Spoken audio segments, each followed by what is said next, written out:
बिस्मिल्लाहिर्रहमानिर्रहीम। अल्लाह को बहुत पसंद है जब तुम दुनिया को छोड़कर उससे मांगते हो। रब राज़ी हो जाए तो मुकद्दर बदलते देर नहीं लगती। पता है सब्र किसको कहते हैं? आँख से आंसू गिर जाए पर ज़ुबान से नाशुक्री के अल्फाज अदा ना हों।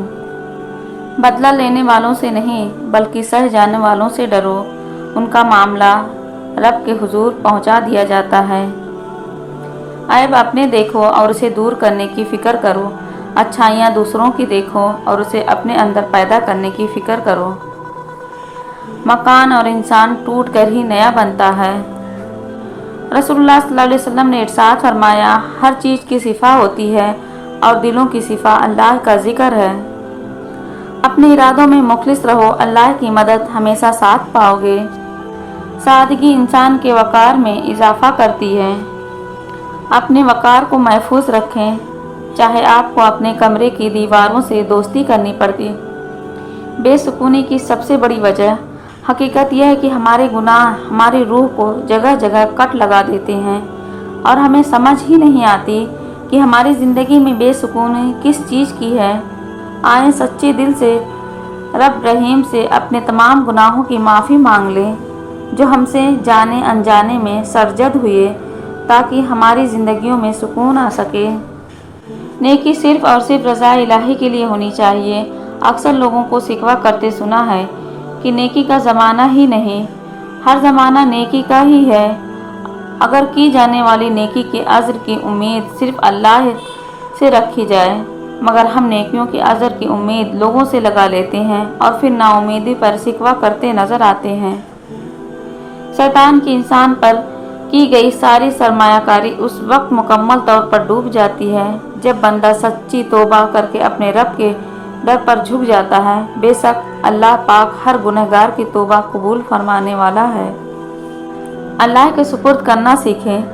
हर चीज़ को, हर फैसले को जब आप जाए नमाज पर बैठते हैं तो भारी दिल को खाली करके उठा करें। हर चीज़ अल्लाह को सौंप कर उठा करें, क्योंकि हर काम उसकी रज़ा से होता है। तो फिर मुस्तकबिल की फ़िक्र कैसी? उसके फ़ैसलों पर सर झुकाकर इत्मीनान से चलते रहें, वह सब ठीक कर देगा। अपने ज़हनी आराम के लिए हर चीज़ मुख्तसर करना, अल्फाज, एहसासात, ख्वाहिशात। नंबर 1, मुनफी सोच रखने वाले लोगों से दूर रहना। नंबर 2, हर बात पर रोक टोक करने वालों से दूर रहना। नंबर 3, दूसरों के मामलात में मुदाखलत ना करना। नंबर 4, पसंदीदा काम में खुद को मसरूफ़ रखना। नंबर 5, मुनफी बातों पर खामोशी इख्तियार कर लेना। बेहतरीन इंसान अमल से पहचाना जाता है, वरना अच्छी बातें दीवारों पे भी लिखी होती हैं।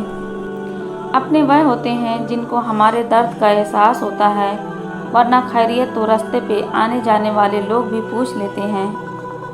कुछ लोगों की फितरत परिंदों की तरह होती है, जहाँ दाना वहीं ठिकाना। कोशिश करें रिश्तों में मुखलिस रहें। ज़िंदगी की राह में कभी खुद को बिखरने मत देना, क्योंकि बिखरे हुए मकानों की ईंटें भी लोग उठाकर ले जाते हैं। ज़िंदगी में बहुत कम लोग ऐसे मिलते हैं जो सच में आपके साथ मुखलिस हों, वरना ज़्यादातर तो सिर्फ दिखावा ही करते हैं। काबिले फ़ख्र तो निभाने वाले होते हैं, चाहने वालों की तो कतारें लगी होती हैं। वक्त तो वक्त पर बदलता है, इंसान तो किसी भी वक्त बदल जाता है। लोग दिल से उतरने वाली हरकतें करते हैं, फिर कहते हैं तुम बदल गए हो। जो रब दरख्तों पर सोए हुए परिंदों को गिरने नहीं देता, वह मुझे भी तन्हा नहीं छोड़ेगा। उन लोगों का रिश्ता बहुत ख़ास होता है जिनके जज्बात अल्फाज के मोहताज ना हों। अच्छा वक्त उसी का होता है जो किसी का बुरा नहीं सोचता।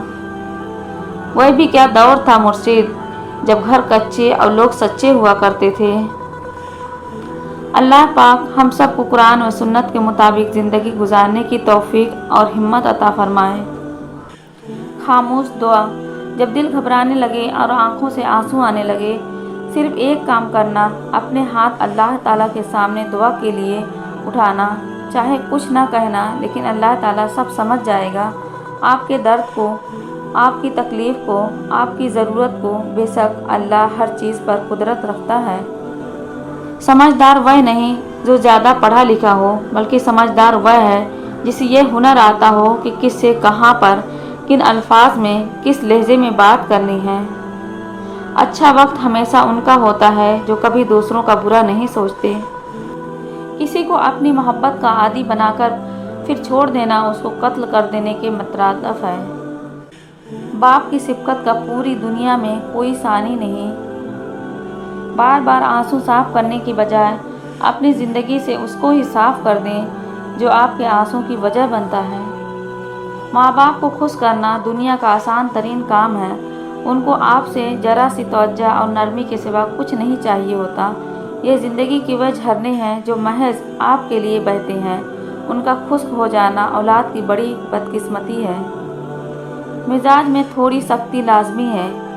लोग पी जाते हैं अगर समंदर खारा ना होता। ज़िंदगी बहुत अजीब है। हम किसी भी चीज़ के बगैर आते हैं, फिर हम हर चीज़ के लिए लड़ते हैं, फिर हम हर चीज़ छोड़कर बगैर किसी चीज़ के रुखसत हो जाते हैं। वह लोग आपकी कीमत कभी नहीं समझ सकते जिन लोगों के लिए आप हमेशा दस्तयाब रहते हैं। एतबार सोच कर करना दोस्त, मुमकिन नहीं हर जगह हम ही मिले। रमज़ान से पहले 2 काम ज़रूर कर लें। नंबर 1, हर गुनाह नाफरमानी से फौरी तौबा करके दिल को पाक साफ कर लीजिए ताकि रमज़ानुल मुबारक शुरू होते ही हमारे दिल अल्लाह पाक की मोहब्बत और माह रमज़ान की बरकतें समेटने के काबिल रहें और ऐसे मुबारक महीने में हमारा कोई लम्हा गुनाह व नाफरमानी की नज़र ना हो जाए। नंबर 2, ज़ाती व इज्तिमाई, घरेलू और कारोबारी हर काम के लिए कोई वक्त तय कर लें। एक मखसूस निज़ामुल अमल और शेड्यूल बनाकर उस शेड्यूल में ज़्यादा से ज़्यादा अमाल खैर को जगह दीजिए और पूरा रमज़ान इस शेड्यूल की पाबंदी कीजिए। दुआ की ज़रूरत हो तो किसी इंसान की कोई ना कोई मुश्किल हल किया करो। ज़िंदगी को बिल्कुल सादा और मुख्तसर गुजारो ताकि क़यामत के दिन हिसाब देने में परेशानी ना हो। अल्लाह किसी शख्स को उसकी ताकत से ज़्यादा तकलीफ़ नहीं देता। इश्क वह कैफियत है जो अंजाम से बेपरवाह कर देती है। हिसाब रखा करें। आजकल लोग पूछ लेते हैं तुमने किया ही क्या है। इस्लाम इतना खूबसूरत मजहब है कि गौर से अजान की आवाज़ सुनने से ही डिप्रेशन दूर हो जाता है। बेबस इंसान का इलाज सिर्फ सजदा है। गुनहगार शख्स की आजिज़ी इबादत गुजार शख्स के गुरूर से कहीं बेहतर है। आजकल लोग अपनी तरबियत और बदतमीजी छिपाने को ब्लड प्रेशर का नाम देते हैं। मौसर इतने रहो कि कदर बरकरार रहे।